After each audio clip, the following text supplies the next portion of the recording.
Welcome to Feel Fluent English, where stories help us grow.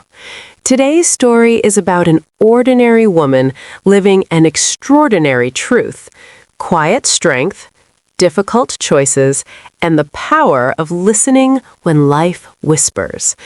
As you follow her journey through struggle, responsibility, and hope, notice the emotions, the pauses, and the simple English that flows naturally. Listen closely till the end for powerful vocabulary, a short practice activity, and a gentle reflection that may stay with you long after the story ends. Now, let's begin. My name is Elena Morales. I am 35 years old, and I am the mother of two boys, Mateo and Lucas. When people see me, they don't see a story. They see a tired woman with permanent dark circles under her eyes. They see someone who walks fast, talks little, and keeps her head down. But every scar on my body has a reason. Every silence in my voice has a memory. I live in San Harbor, a coastal town that smells like salt and rust. Tourists come here for sunsets and seafood. They leave with photographs. The rest of us stay behind with bills and broken dreams. Our apartment is small. 2 bedrooms, thin walls, a heater that works only when it wants to. But it is home. Mateo is 10. He is quiet, thoughtful, and too mature for his age. He has asthma, and when he can't breathe, it feels like I can't either. Lucas is 7. He talks endlessly, asks impossible questions, and believes his mother can fix everything. I let him believe that. Their father left when Lucas was still learning how to walk. One morning, I woke up and his side of the bed was cold. His clothes were gone. His toothbrush was missing. He left behind a note that said he was tired. I wanted to scream. I didn't. I learned early that screaming doesn't change anything. I became a night bus driver because no one else wanted the shift. The hours were cruel, the passengers were unpredictable, the pay was barely enough, but the job was steady. Every night at exactly 9:45 p.m., I kissed my boys goodnight. Mateo pretended to sleep. Lucas hugged me too tight. "Don't be late," he always said. "I'll try," I answered. Route 117 ran through the quietest parts of town. Empty streets, closed shops, old neighborhoods that smelled of rain and memories. I knew every crack in the road, every flickering streetlight, every place where people felt lonely enough to get on a bus at midnight. Some passengers talked. Some cried. Some stared into nothing. I never asked questions, but I listened, because listening is free. Money was always a problem. I skipped meals so my sons wouldn't. I wore the same shoes until they broke. I ignored pain until it became normal. At night, after my shift, I sat alone at the kitchen table staring at bills like they were written in another language. Some nights I prayed. Some nights I just breathed. My father was a fisherman. Before he died, he told me something strange. "The road speaks," he said. "If you rush, you won't hear it." I remembered that on the night everything changed. It was late November. The air was sharp.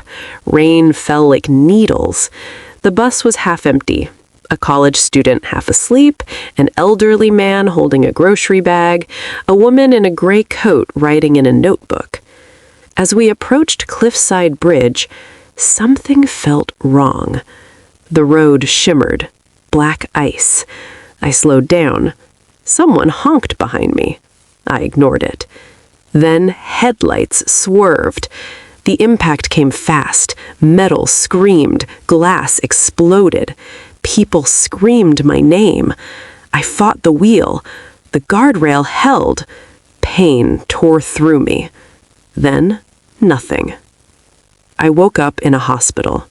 My leg was broken. My ribs were cracked. My body felt borrowed. The doctor's voice was calm, but his words were not. No driving for months. Months. The bus company sent flowers, then termination papers. Bills arrived like clockwork. Rent notices followed. I felt invisible. I sat in a wheelchair by the hospital window every afternoon, watching life continue like I had never existed. That's when she appeared. She sat beside me, simple coat, notebook in hand. "You're the Route 117 driver," she said. I nodded. "You always stopped." I shrugged. "It's my job." She shook her head. "No," she said. "It was kindness." Then she left. No name, no explanation. Weeks later, the call came. They showed me the footage. They explained what I didn't know. Because I slowed down, the bus didn't go over the bridge. 23 people lived. I cried like a child. The Harbor Transit Foundation paid everything. They offered me a new role: safety training, policy design, driver education. For the first time, I wasn't surviving. I was living. At an award ceremony, I stood, shaking, on stage. Then I saw her, the woman from the bus stop. She took the microphone. "I was on that bus," she said. "She saved my life."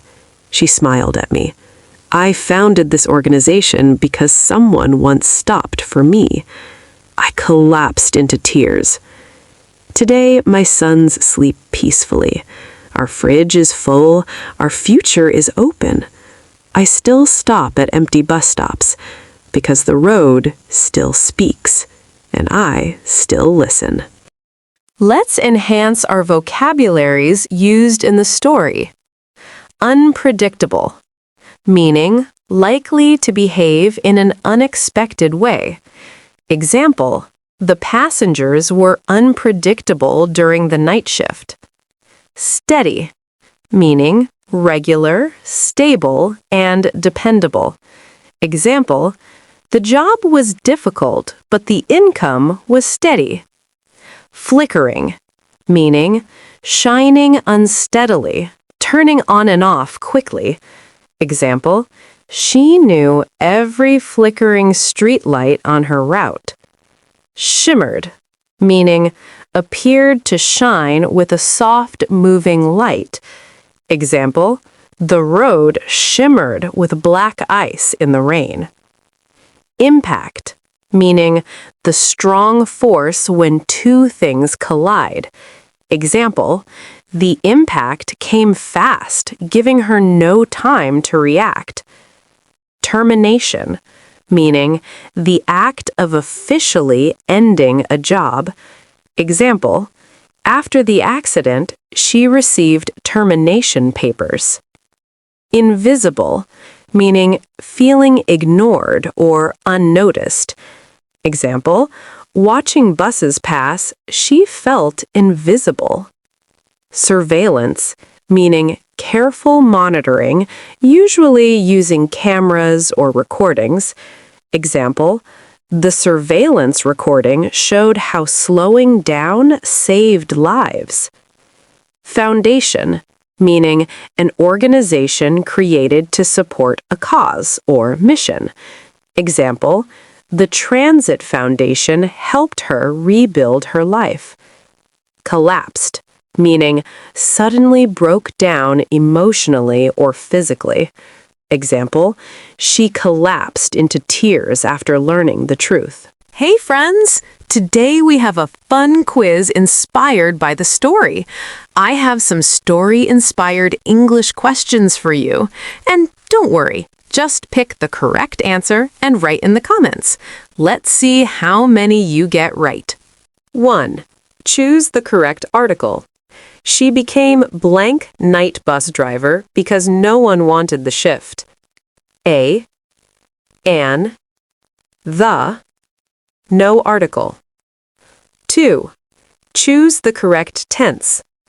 She blank meals so her sons wouldn't go hungry. A. Skips. B. Skipped. C. Skipping. D.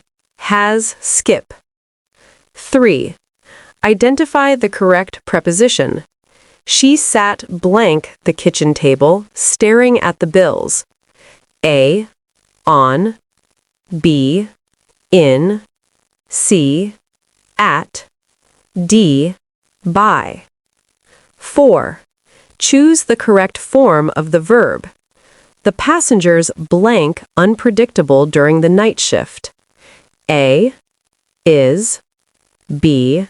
Was. C. Were. D. Has. 5. Choose the correct conjunction. She slowed down blank the road looked dangerous. A. But. B. So. C. Because. D. Although. Great job, friends! How many did you get right? Comment your score below. Remember, practicing English through stories helps you learn vocabulary, grammar, and emotions all at once. If you enjoyed this quiz, like, share, and subscribe for more English practice. See you in the next one!